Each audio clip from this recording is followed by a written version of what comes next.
Hello, sweet friends, and welcome to the Rebookery channel. I am Gina, and today I thought I would spend some time talking to you about what I have been doing, well, since last year, because you know, if you've watched my channel before, you know that I'm a teacher, and so from August until May, I kind of go into hibernation because I do my whole school thing, and then summer is where I really get to do lots of sharing of my arts and things that I do with fabric and paper and journaling and all that good stuff. Okay, so I'm gonna try to do this video with the window open. We'll see, because as per normal, my husband is going to mow, so we may have to shut the window, and there's this weird glare going on, but I think we'll be okay. So what have I been up to? I have been up to so much good stuff, guys. I have totally reinvented myself as an artist. Currently, I am freaking out about fabric, and so we'll get to this here in just a second. But let me show you just a couple of things that I've been doing over the last 9 months. So if you've been watching me on Instagram, you notice that I've been posting a lot of one-off pieces, things that aren't really, I'm gonna find a place to put this, things that aren't really in a journal. And that's because I kind of, I totally evolved, and I totally kind of, like I said, reinvented myself as an artist. And I actually started making pieces of art. I was very afraid to do this for the longest time. I didn't think my art was worthy of making one-off pieces, but something inside of me said it was time, and so I took that jump, and there's no turning back. I'm in love with it. I start to see the whole process now. And do I still work in journals? Oh my gosh, absolutely, absolutely. But I've decided that it's time for me in my process to jump out of the journal and start creating pieces that are could stand alone by themselves, I guess is what I want to say. So a lot of my pieces that I created, they're not actually done yet. So I put them in these folders because when, like, I started the bases of them, but when I get time or I feel like it, I'll actually go back and I'll finish these up. And by finishing these up, I mean I will put them on some sort of a substrate. And my substrate of choice, and let's see if I can flip this over, but my substrate of choice has been book covers. That's what I've been putting all my art on, is mounting them on book covers. And so this one has not been mounted onto a book cover. Everything has just been glued down. I haven't stitched anything. It's on a piece of felt, and then I will eventually put this on a book cover, and then I will mount it so that it can be hung on the wall. I might do some encaustic wax or something on it. You know, I don't know. I'm just like, there's just so much, yeah, there's just so many possibilities. So this is a piece that's kind of sort of finished. This was a book cover, and I did a bunch of collage, some painting, and then I covered this with encaustic wax. And I really fell in love with encaustic wax over the winter, and I went in like I normally do with both feet. Like, I just jumped in 100%. And there is a learning curve with encaustic wax, but oh my gosh, I love it. Like, yeah. So now I'm trying to think about how can I incorporate that into my artwork. So here's another piece. This is a book cover, and then I covered it with fabric, and then I just did collaging and scraping and painting, and I did not put my encaustic wax on this yet because I don't know if I'm done with it. And I kind of like to do my wax as the last step. So some pieces that I didn't put wax on, I put a varnish on. And so this is a piece where I put some varnish on it, and this is just collage of paper and paints, and oh my gosh, there's so many layers here. Here's another one. I haven't finished this, so I don't know if I'll put encaustic wax on it or if I will put varnish on it. This piece here, there's another one. Oh, I love this one. Okay, so this was a piece of, this is a book cover, and then this was just a lot of random scraps, and then there was an old photo of a house. It actually goes this way, and so I just collaged all of this on here. I don't know that I will put anything on this. I don't know that I'll do encaustic wax. I don't know that I'll do varnish. I may just mount it and hang it just like it is. Here's another one that I did, and I'm not for sure how I want to finish this or if I want to put anything on this. But you can see this is a picture of these three ladies, and they're in their garden, and oh my gosh, this must have been a long time ago because look at the heavy garb that they're wearing. This one, oh, I love this one. So book cover again, and then I think I did this out of a file folder, and then just did all kinds of collage, and then a story magically appeared and with all my collaging. And I haven't finished this one, and I don't know if I will varnish it or if I will put encaustic wax. And then I will mount it and I will hang it. Here's another piece that I did. This one, yeah, just wallpaper, buttons, fabric. Yeah, just all kinds of stuff, just random scraps. And I don't know, I could just sit here and show you all kinds of stuff.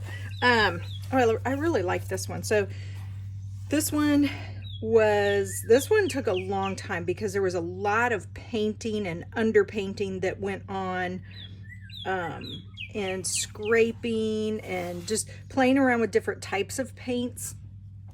And I don't know, I learned so much about myself over this last 9 months as an artist. And this might be one of my favorite pieces ever. I just found so many things that interest me, but so many things that I fell in love with and I could figure out how to make it my own.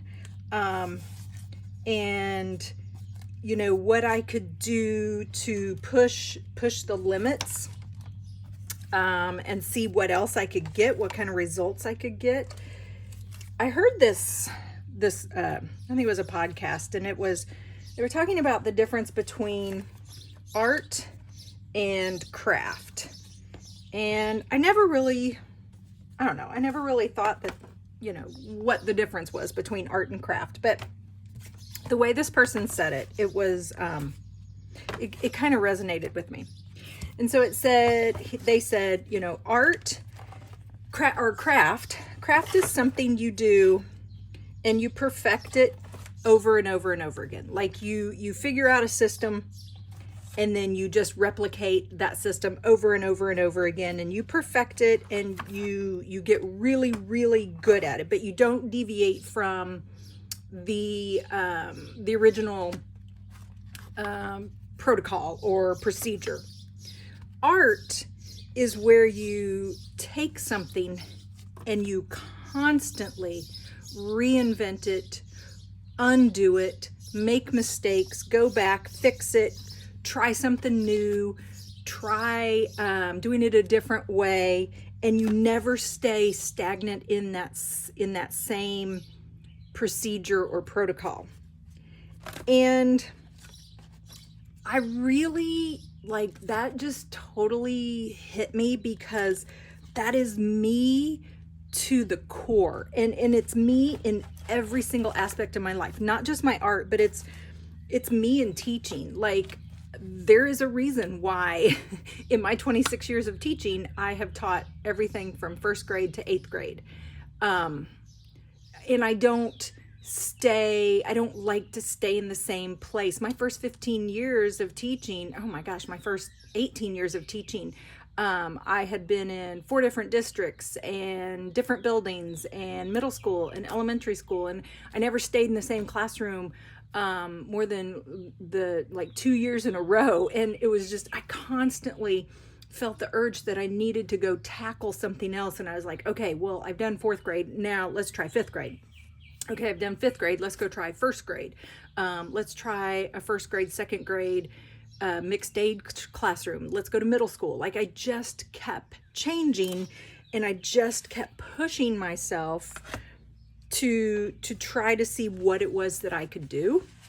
And it makes sense because that's exactly what I've been doing with my art. I've been pushing myself to see what it is that I can do and what it is that I can create. Now, is there anything wrong with crafting? Oh my gosh, no. Crafting is amazing. Crafting is my heart. But some people want to take that crafting and they want to push it and go to the next level. And that's kind of where, that is definitely where I'm at. I just never had words to convey what my feeling was and what my intent was with my art. So now that I've been on this journey and I'm pushing myself and I'm finding all these different things that I can do, I've started to create a lot of different, I don't want to say pieces, but just a lot of different vessels for my art. So I have the standalone pieces. I have pieces that I have mounted on my wall that maybe someday I might sell. I don't know. Right now I love them too much, and I don't know that I want to part with them. But eventually I'm going to, because I don't have enough wall space. But I also like to keep things contained. And so I've been exploring, well, what kind of journals can I, because I always love to put stuff in a journal. This makes me happy. This is safe. This is home. And so I've been exploring different ways of making journals and different ways of fusing paper, and not literally, but fusing paper and fabric and paint and stitches and and caustic wax, and how can I mesh all that stuff together and create the story that I'm trying to tell. So this is a project that I've started, and I really like this. And so, if you know me, you know that I love to thrift. I don't ever like to buy anything brand new. Everything's either secondhand, thrifted, something that somebody's throwing away, something that I've been gifted or inherited from family members. And so, yeah, so I love the old, because the old has so many stories, and I always like to say the world has enough stuff. So let's use what we have. So this was a piece that I'd had forever. It was just an embroidery piece.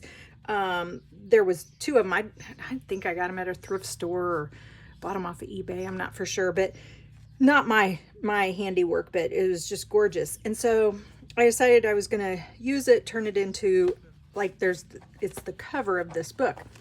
And so this book is, if I can get the whole thing in here, this book is a different type of binding.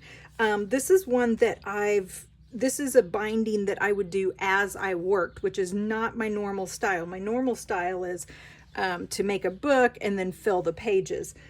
But this, you build the pages as you go. And this is a tab binding. And there's lots of YouTube videos and stuff if you want to find out exactly how to do it. But basically you make the pages and then you bind it together.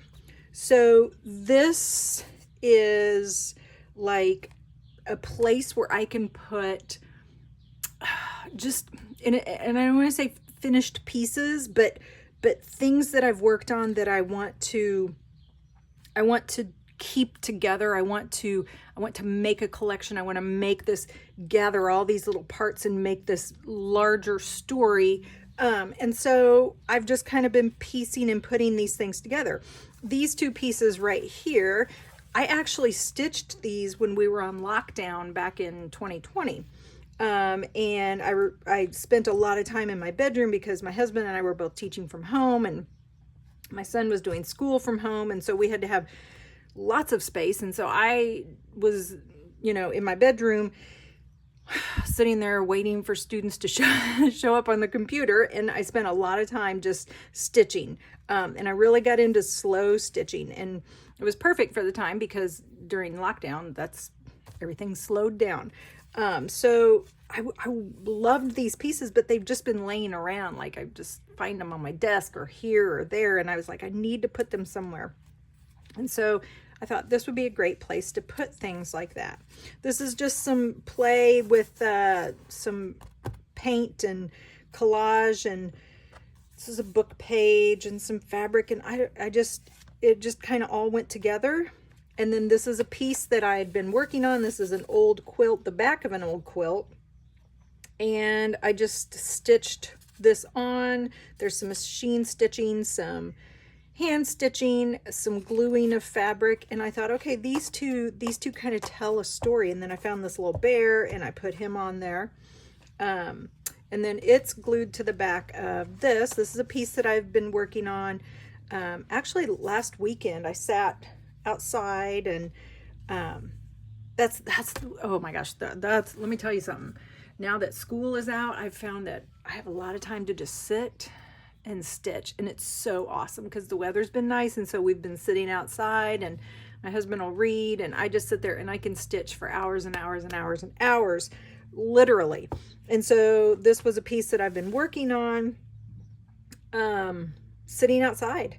And it's just, I look at this and I'm like, this reminds me of just last weekend sitting outside and doing all these stitches. And this is a Dresden Plate from my great step grandmother.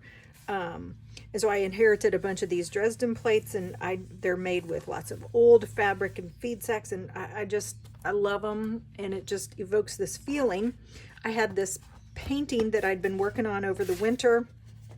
Again, just practice, just collage, just some paints, just playing around, seeing what I could do. I was really working on trying to make flowers, and so you can see there's one I made here that I didn't finish because it was kind of icky, but then these two kind of turned out okay. And I love this piece, and so I'm going to put this piece next to this piece, and then I'll put my next piece over here. So this is something that I've been working on, and yeah, love it. And again, don't really know where I'm going with it, but I'm going somewhere. I'm going to do something with it. I don't know. If nothing else, it's just going to be it's just a great storybook with no words. And you kind of would look at it and could kind of come up with your own story. Whatever the pieces say to you, that would be the story that it tells. Okay, so now that brings me to what I've been doing this last week. So this last week, I've really been toying around with, okay, my journals up until now have been mostly paper with a little bit of fabric. And sometimes I'll get gutsy and I'll put a little bit more fabric in. But what if I were to take and make a journal completely out of fabric? How would that work? Would it work? What could I do with it?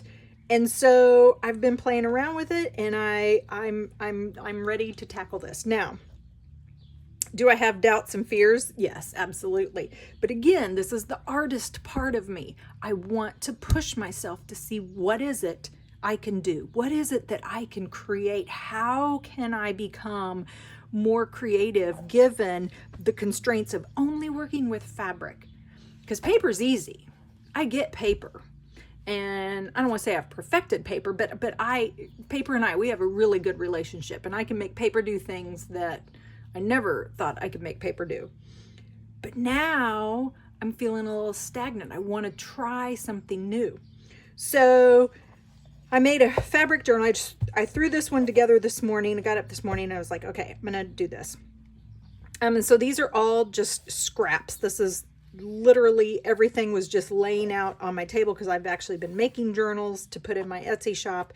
The only thing that was something that I went and got was this quilt that I've had for a long time, because I just knew I wanted to use it for the cover. But anyway, this old curtain, just some cotton fabric, bed sheets. This is an old embroidery piece. Well, not old. It's just something I got thrifted. Flannel. Let's see. This was a curtain. Another piece of cotton. This was an old pillowcase, and it's stained. I mean, it's very clean. I've washed it several times, but it's stained. It's old. It had feather remnants in it, because I had to take the whole thing apart. And so this has a lot of stories. This is an old quilt. This was a piece that had been laying on my desk forever and ever and ever. And I was just like, okay, what am I going to do with it? And I finally decided, I'm putting it in here. And so what I'm going to do is, this is going to be my new journal. And I'm going to record my stories, my memories, my thoughts, my paint, my stitches, my collage, in here on fabric. Do I know how it's going to work? No, but that's okay. Because I'm going to figure it out. And that's the fun. That is the fun right there. And so that's what I'm going to tackle. And I think I will definitely do some videos to show you what I come up with, show you my process. Are there going to be mistakes? Absolutely. Is it going to be trial and error? Most definitely. But am I going to learn, and am I going to grow from it? Yeah. And that's the part I'm the most excited about. So, my friends, there you go. I've rambled for a long time now. I'm thinking that it's time for me to shut this down and go on and do something productive. I need to vacuum. I need to do some laundry. So, watch for another video coming up. Like I said, I've been making some journals, and so I will have some journals coming up in the next couple of weeks. I'll reopen my Etsy shop again. Also watch for some process videos as I try to figure out how I'm going to work in this journal. So my friends, I hope you were inspired by my ramblings today. I hope you're healthy. I hope you're happy, and I hope you do something creative today. Bye.